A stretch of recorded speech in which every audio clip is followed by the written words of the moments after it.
Hey there, everyone, and welcome back to another episode of the Marketing from the Trenches podcast. As always, I'm your host, Will Wang, and in this episode, which is, I think I have episode 15, 16, or 17, I'm getting a bit lost in the numbers. This is a really fun episode.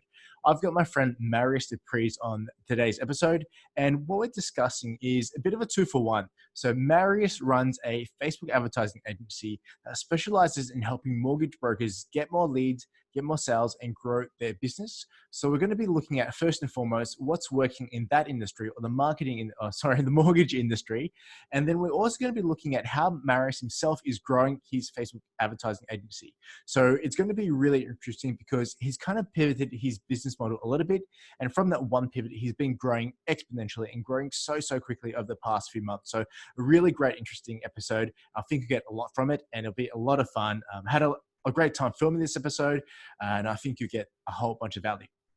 Now, before we dive into the content, I just wanted to say one last thing before we did that. So if you haven't done so yet, please do make sure you head across to Growth Labs. That's growthlabz.com/resources. We've put together a webpage with all of these free resources to help you grow your business. So whether it's a checklist on the B2B strategies, which we're using at the moment to grow our own business and those of our clients, whether it's free video training showing you strategies working in market and case studies and things like that, head across there now because we're constantly updating the resource page and putting new resources up on there. And I think you get a lot of value from what we share. So head across to Growth Labs with a z.com/resources. And if you haven't done so already, please like and subscribe wherever you're seeing this, whether it's YouTube or iTunes. Subscribe to the channel because there's a lot more great content that I'm thrilled to share with you coming up in the next few weeks, months, and hopefully years. So without further ado, let's dive right into it. And I'll bring Marius on and talk about how he's helping mortgage brokers grow and how he's growing his own B2B business. Enjoy.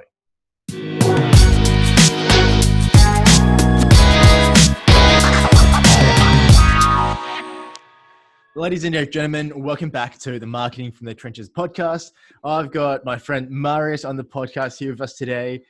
This is another one of those podcasts where it's just two people in the marketing space who are actually doing things and actually doing campaigns, creating things and helping their clients. And we're going to have a quick chat about what we're seeing in terms of the marketing world. Marius is an absolute expert when it comes to marketing for mortgage brokers, and it's a space I played in a little bit, but haven't done too much within the past few months. So it's always good to keep up to date on what's working in that kind of market.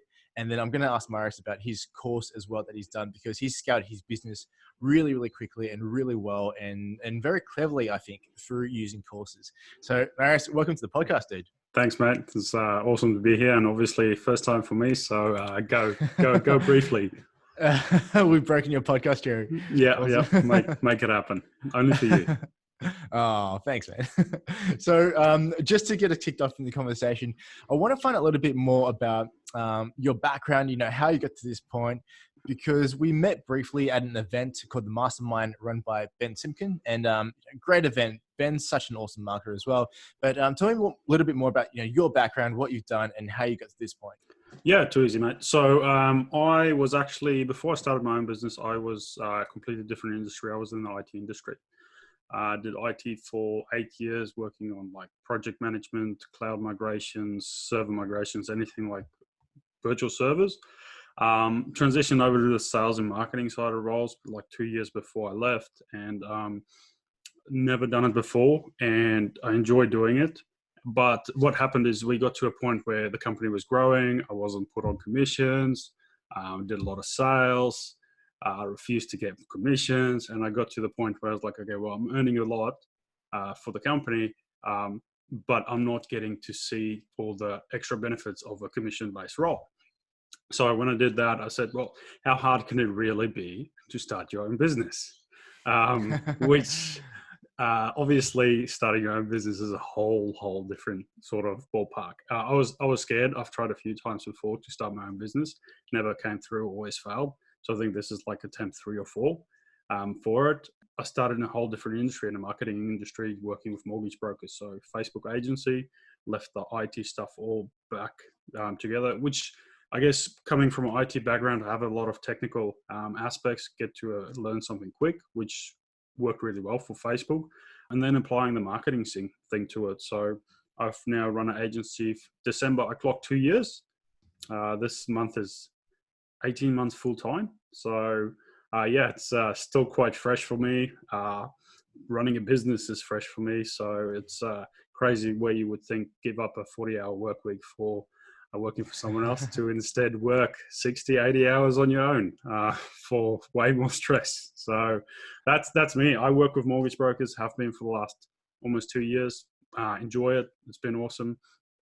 Growing agency, always done for you sort of things. Then we scaled a little bit to the core stuff, which we'll cover a little bit further. So yeah, that's me in a nutshell. Yeah, nice. It's actually really interesting because we've got quite a parallel journey.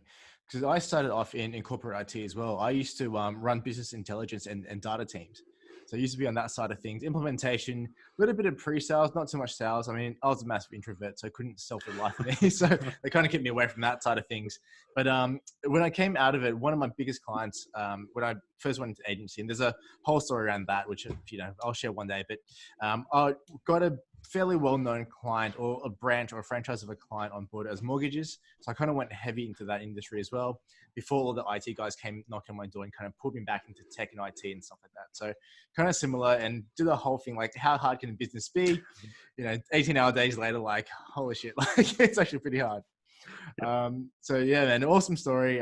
Great to have you on as well, because one of the things I really wanted to focus on for this podcast was having people who aren't just consultants and aren't about theory, like this should work. It's like what's actually working now. So really want to dive into that and look at what you're doing for your clients before you kind of transition into how you're growing your own agency. Because your growth rate, it's like, man, if your growth rate at that stage in the business, I would have been over the moon. So I think two very awesome topics to cover. Yep. Let's start with the stuff you've done for clients. So first of all, how did you pick the mortgage industry? Like what was the reasoning that you went into it?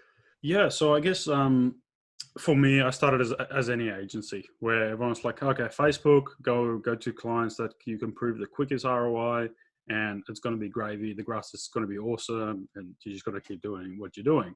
So I started when I started working with anyone that had a quick ROI. So like local gyms, chiropractors, physios, anyone that can do an offer and it can get cash quickly and have a ROI.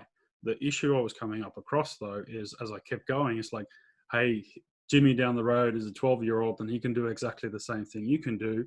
Like, why should we be using you? He's offering me $250 or $500 less a month. And I was always coming up across against that constantly. And I was like, well, how can you sustain a business if everyone is questioning you on price? Because like if you raise to the lowest, it's not going to work. And yeah. For a lot of people, they think, okay, the lowest price is going to win because they're going to get more clients. But when you start scaling things, it obviously becomes irrelevant. So for me, I just said, okay, well, this isn't working. And one of my mentors has always told me, like, you need to pay people. I believe heavily in paying for other people's failures because it allows me to speed up so much quicker. And that's why I invest a lot into personal development. Mentor said you need to look at, obviously I was in IT, I was used to long sales cycles, usually 6 to 12 months, nurturing that lead, talking to the person, getting all that right, and knowing the process of how to go from, hey, I'm interested to, hey, let's get the ball rolling. And then I came across mortgage. I said, okay, what doesn't have a ROI in 30 days? And look for that. And I know mortgage is like 90 to 120 days ROI. So it means you got to get interest, you got to nurture that lead, you got to follow up, you got to follow up, you got to follow up, and then convert it. Where for most people who don't understand, you got to have a sales process. It's like, okay, I can get someone to show up to a gym, I can get them to purchase. Awesome. I can show my client exactly how much I've made them this month. Whereas if I deal with a mortgage broker, I want to say, I can't get you money right now. You're going to have to wait 3 to 4 months before I'm going to be able to show you any ROI. And that's pushed a lot of people out of the market because if you're not confident that you're going to get results, if you're not confident that you can show them the whole process from acquiring lead to follow up to close to nurture to sales, it doesn't happen. So I figured, let's give that a crack. One of my mentors said it works well. You can weed out a lot of the people that just want to run an agency and want to maybe stop at the 10K per month model. Gave mortgage a crack, and yeah, just after that I just stuck to it because could generate results, and we just kept going, kept going. Yeah, nice. It's interesting, and it's an interesting path and thing that you brought up as well. Because I've had, I think you know Kim Barrett as well on this podcast, and we talk a lot about the agency landscape. You know what's happening with agencies and stuff like that. And I think I'm not sure if you think the same way, but I think a lot of these smaller people who haven't necessarily had the experience in business for long or in marketing, and just bought a course with a template, and they think they can run 10 grand a month, they're gonna kind of start getting weeded out in the market very soon as Facebook gets smarter with the algorithm and things like that. Because media buying is such a small part of running a business, whereas a lot of these guys coming up without necessarily the right experience or the right way of looking at it, their whole business is centered around media buying and media buying cheaply. So yeah, 100%, mate. Like, so when I talk to a broker, I never talk about leads, because what we've experienced is obviously leads cause you more problems, because like it's going to expose every other hole in your business that you haven't been aware of. And when you get to that, it's okay, cool. I've got a name, email, phone number. Now what? If you can't close that person, if you can't get into a conversation, if you can't open up a conversation and get it any further, then it's not going to work for you. So yeah, you can generate $1, $2 leads, but if it doesn't convert into a sale, then it's a novelty metric. Because I could say, okay, yeah, I'm going to send you 100 leads a month. The person's not going to be able to handle that sort of capacity, and they're going to spend too much time on trying to get in contact with the lead. So it's like, yeah, okay, cool. You get 100 leads, but what if that is going to actually go into business? Because you got to look at your opportunity type. You either get coin or you get time. So you got to choose which one you want. So yeah, that is why. Obviously, it is interesting because like you said, there's a lot of people that think, okay, agency is the bee's knees. It's going to solve all my problems. I'm going to get to 10K a month, which, by the way, 10K is, if you're listening to this, any business who want to achieve just 10K, it's not worth your time. And then you get to that stage where they're like, okay, they keep selling over and over again. They rotate between niches, and it's like they don't generate results consistently, and they choose the next niche. Okay, I'm going to try this. But they forget about everyone else that gets burnt in the process, and that conversation becomes the ex-girlfriend conversation to the next person that might be able to do the job properly for them. Yeah, it's pretty tough. I think it's kind of like the Wild West, but I think it's gonna get better soon. I think the crap's gonna fall out or get weeded out pretty quickly, and I'm actually really looking forward to the big change in the market. So it's agency stuff aside, let's talk about the mortgage industry, because it's a very, very interesting industry, especially within Australia. We've had the Royal Commission for our overseas listeners.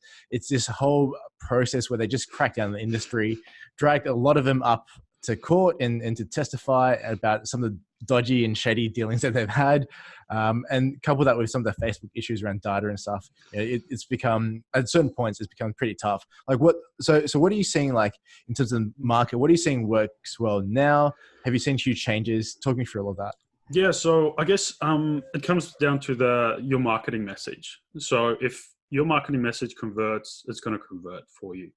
And this is where a template can work, which it's fine, it can work, but you got to understand the idea behind it as to why it's working. And that's why the biggest thing I always tell brokers is, like, you can serve everyone, that's fine, but your marketing message shouldn't be to everyone. Because if you do that, there's a difference between a first home buyer and an investor. It's two completely different people, different life stages, different problems.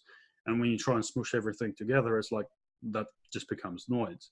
So what we do is always niche down to certain industries for the person's occupation, because then you can call out your audience, you can find out what's relevant to them, you can get the benefits to them they might not be aware of. Invoke curiosity gets you the click. Once you get the click, you've got to just sell the rest of the process. So I guess it's like any sort of marketing. If you don't have your message on point to that person, then you're never going to get the click and you're never going to go any further. Yeah, perfect. So it's about matching up or picking an area that you can really specialize in, or you want to become known as, and I think it's a really good point, because one of the clients we were working with, he was the mortgage broker for doctors, because he only wanted to deal with doctors. So then instead of saying, hey, I can do everyone's mortgage, all he wanted to do was, I'm going to refinance your home loan. If you're a doctor, I'm going to get you the best rates, because there's a few things that other mortgage brokers might miss, which may or may not be true, right? But he said, look, people who don't specialize in working with doctors don't know this certain thing. That's all we do every single day. And he grew really, really quickly. So I think that's kind of, the same kind of idea, Yeah, right? exactly. Like your message can be more accurate. You're going to have the same standard operating procedure. You're going to have the same conversation. You're going to be more confident in the message. You can always serve multiple people, but your message always needs to be congruent with whoever you're serving. Yeah, so it's also kind of similar to your message with agency for mortgage brokers. Yeah, So, yeah. It's obviously I work with just mortgage brokers. I understand their problems, their frustrations, their solutions. I know who my competitors are. I know what messages convert. I know what questions they ask. Like all of that sort of stuff, you get to know more and more, and it allows you to do it. And it gives me obviously the opportunity to standardize everything that we do, because we bring on a client, we know what works, we know what we got to implement, and it's not, oh, I wonder if this time it's going to work. Maybe this worked for this industry. I wonder if that's going to work. You don't have any of that, because you always do the same thing over and over again.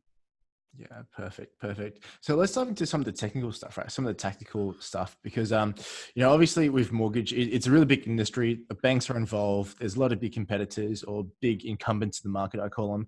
Like, what are your favorite channels or platforms at the moment? Is it Facebook, Google? Like, Yeah, what channel? so we heavily use Facebook and Instagram, and it's purely as a mortgage. Most mortgage brokers, 60% of the market is solo or one person on their team.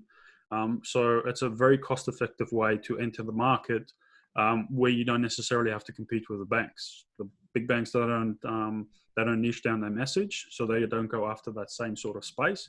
But as soon as you hit like Google, the big banks saturate that, so you pay like 30, 40, 50 bucks a click. And your budget goes through super quick when you do that as a broker, where you might only have $1,000 to $2,000 to be able to allocate to marketing per month. So Facebook, Instagram works really well. We're looking at expanding out to, because of the wonderful world of Zuck, to some of the other display networks as well, to test it out and see what we can do. Yeah, it's an interesting point you brought up, because I've seen it as well. But explain that a little bit. What Zuck's done recently with his platform. Yeah, so Australia and America has two different policies. America at the moment is very restricted in terms of anything mortgage. You can't do targeting, you can't do ages, you can't. There's a bucket load of restrictions. It's not in effect in Australia yet, but what happens is sometimes Facebook will flag you as a US account, whereas you're in Australia. So they disable your stuff. You got to go through a repeal process and everything like that. And sometimes the appeal fails down, even though you've done nothing wrong. So 5-6 weeks ago, we went through this process. We lost more than 30 ad accounts. We lost business managers and everything. And like everything became to a standhold for a whole week. And that's when we realized, okay, like now is the time to look at diversification. And that's why we're looking at other opportunities in terms to generate all the leads and stuff like that. But as a broker, it does mean you can be screwed by, we're just renting space. So if there's anything, if there's a glitch or if the policy changes or anything like that, you can be restricted from advertising on the platform. And that's why it's looking at diversification for that. Yeah, that's very smart. And a friend and mentor of mine, James Schramko, he's got this catchphrase where it's own the race course. Because honestly, if your entire business is based on one of these platforms, whether it's Facebook or Google or one of these advertising platforms, you don't own the space. You're literally renting it, and they can turn around and change things up almost overnight. And it's kind of it's funny because we started getting more heavily involved in the IT and also software space around the time that Facebook did it last time. So this wasn't the only time they've done this crap, right? There was a point, I think it was about a year and a half ago, where they, I think it was around the Cambridge Analytica scandal, where they really restricted data and really heavily policed a lot of policies. And ads that we've been running for months and months that were just doing really well in the mortgage space, literally overnight, the lead cost quadrupled. And some of the ad accounts stopped. And I was like, all right, I think it's time to start looking at other areas. So yeah, that's a really good point. And these systems are very fickle. Yeah, and that's what we're going through. So like we had back and forth with Facebook for 4 weeks, and we just couldn't get anything. All our stuff got removed. It's something that you don't necessarily want. It's a good and bad thing. It's like, okay, cool. It's bad that that's happened. It shows you how volatile your business can be if you depend on one platform that much. And it's good to be like, okay, well, now I understand the risk associated with that and how quickly that can be. So it's given me a learning experience as to what I can do to mitigate it, what I should be looking, and extra opportunities that we look at forward so that we can prevent that from happening again as much as possible in any way. Yeah, fantastic.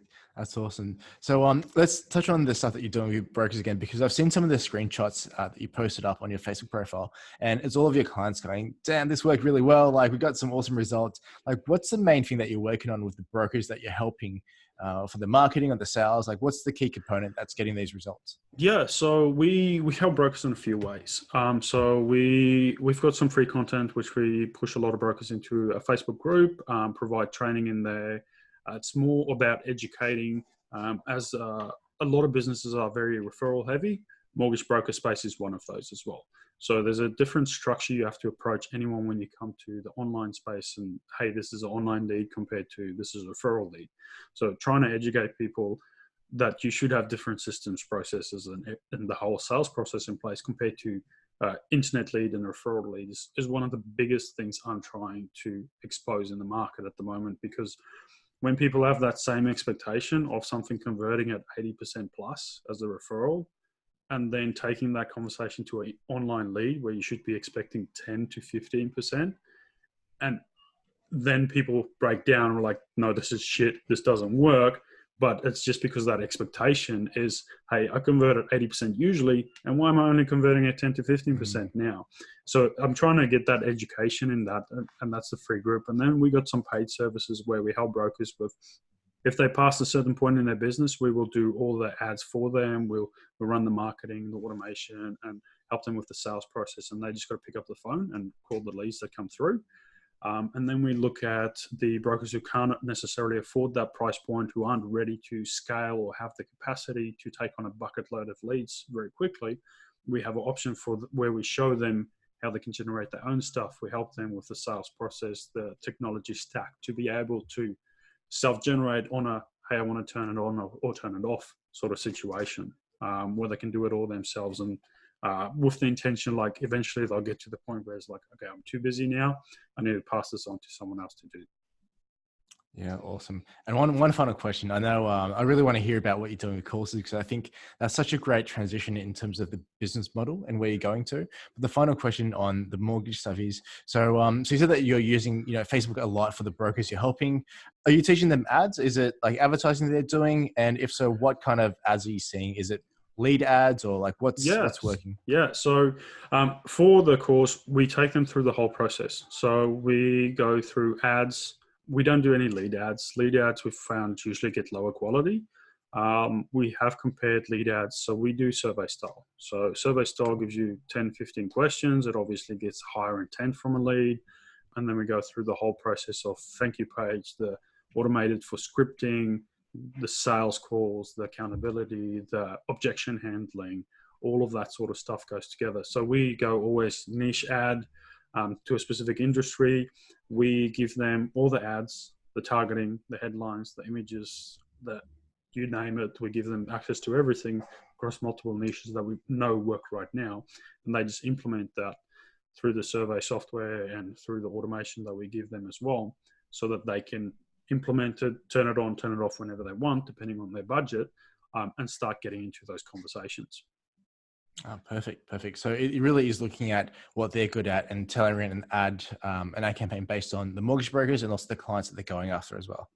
Yeah, so like I think it's 5 or 6 different niches that we provide them with ads that work. And we always tell people, like, give a few a crack, because you'll always resonate with one audience more than another audience. Most brokers that we engage, they might be new to the industry. So they say, I'm happy to help everyone and anyone under the sun, which makes it a little bit harder. So that's what we usually tell, pick one of the niches we got that we know work, see which one you enjoy working with, because some people will go really well with doctors, but they might go crappy with first home buyers.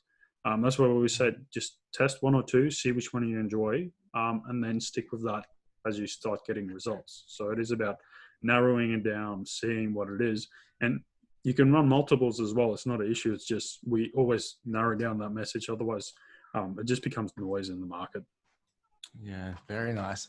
Awesome. So let's get into the other side of things then that I really want to pick your brain on in terms of courses. So I think, again, with our agency too, we've kind of experienced something similar where you get to a certain point, business is doing well. Won't say it's not, doing well, revenue is nice, the growth is nice, but at a certain point, it becomes a little bit harder to scale because all the clients have got separate campaigns, and they all have their own needs as clients. And the only way to do it is to have individual campaigns for individual clients, which obviously on the back end of things and operations, which no one really talks about enough, it gets really hard to do, right, to manage. One thing I've seen you do really well, and you were telling me some of your numbers, and I'm really, I was like, whoa, nice, is going into the course space. Yep. So tell me a little bit about that transition, like what made you decide to do it and how are you doing it so well at the moment? Yeah. So same thing, mate. I was in the agency. I was getting to the point where it's like 20, 30K a month. And I was doing that month over month, month over month. The thing is, when you get to that point, it's like the churn kicks in as well. Because like you do a 3-month contract with someone, they're going to see ROI, but the mortgage space, it takes 90 to 120 days before you see ROI. And then people make a decision based around that. So you look at that sort of cycle where it's like constantly like, okay, I've got clients. I know I'm going to get replacements in 3 months contract time. Some are going to stay on, but there's always going to be a churn rate to it. So it was that constant battle. Like, okay, I get a few a month. I know 30% of that's going to go again. So it's like that battle was like over and over. And I did that for probably about 4 or 5 months. And I was like, the stress associated with staying at that same bottleneck and just churning, just it felt like a hamster wheel. It was like, what do I do next? Like, there's got to be something more than just, okay, rinse and repeat. And I asked one of my mentors and said, like, what's the next step here?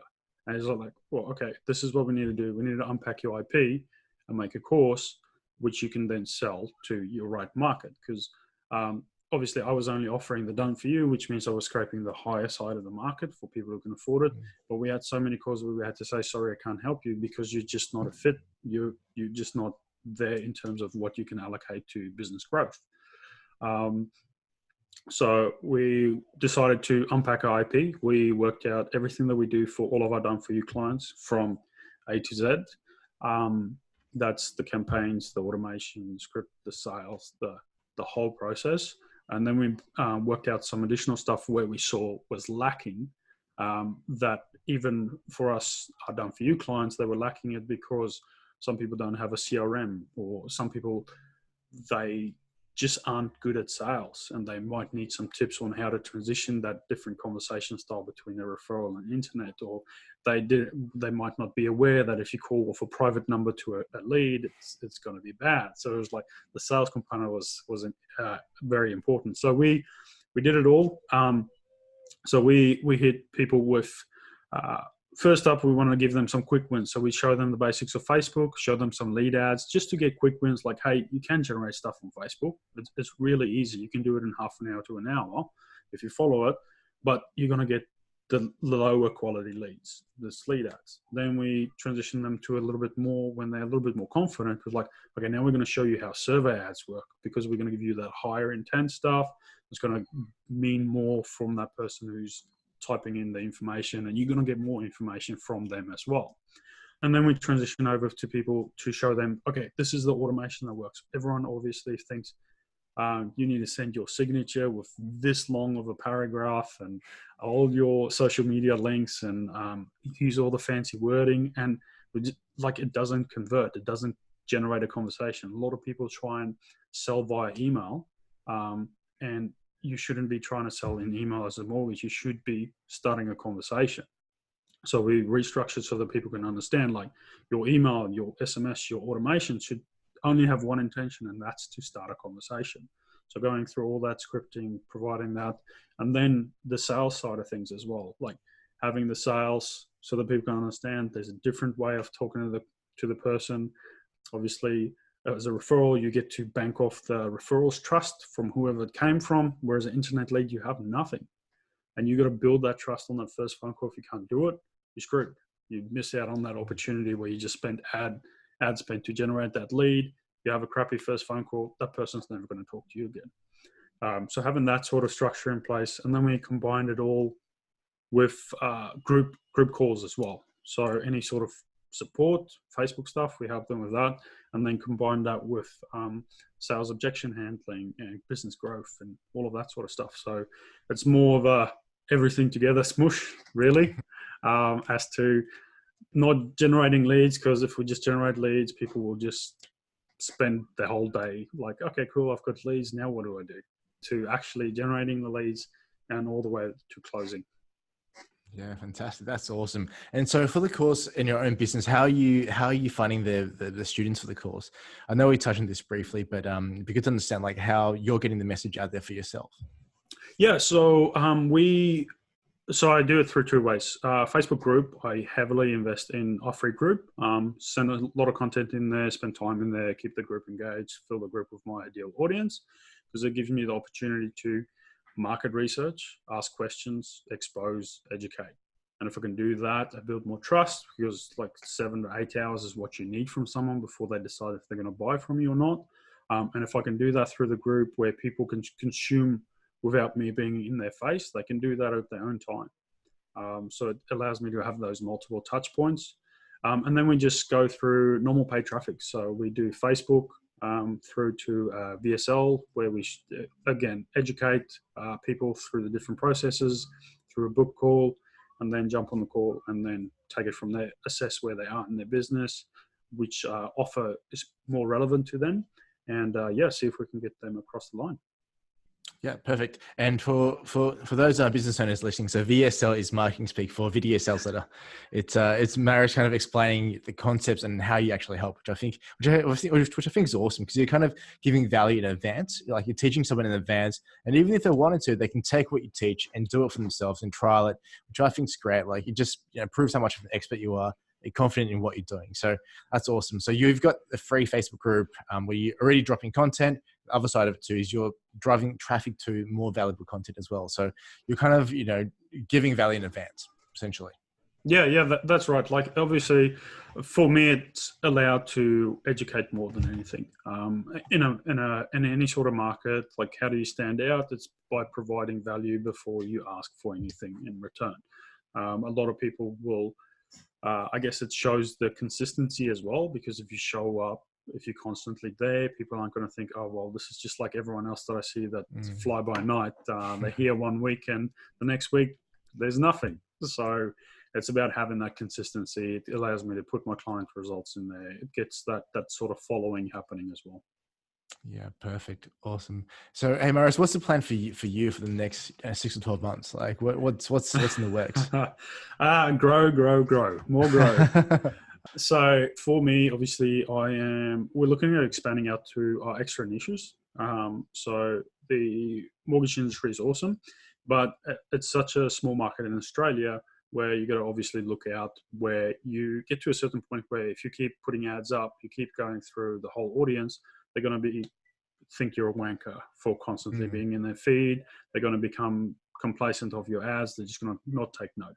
So, and we know that because we can see what our call cost used to be to what it is now. And that obviously means there's only ever 3% of the market in the buying cycle. So we got to space it out essentially. So it's obviously great. We've been able to grow it. We're constantly growing it, but we have to look at that where we don't annoy our audience more than anything else. So we've been asked heavily to look at property investing and lawyers.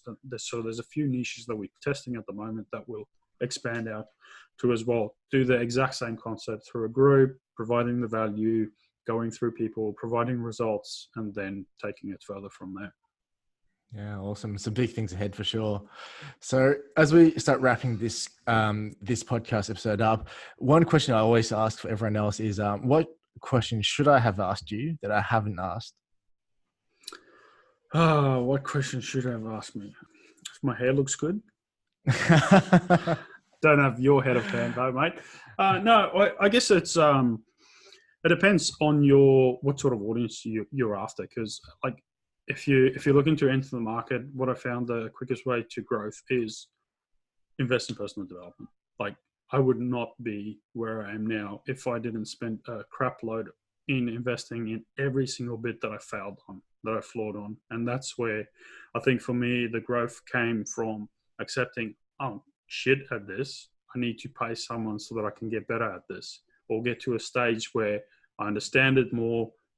I cover this flaw and then look at my next lowest flaw and then get that to it as well, because you're never going to be perfect, but you always want to just bump it up, bump it up, bump it up, bump it up. And that's when you're going to get to it. So if you're in marketing, in business or anything like that, you should always be looking at like who has failed through what I'm trying to go through now, and pay them. Learn from that failure, because you only get two things, time and money.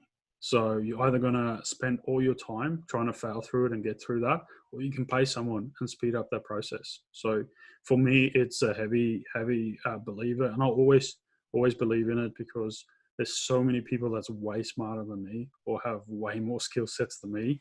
And instead of me trying to work out every single thing of how to get there, you might as well just pay that person and make it happen.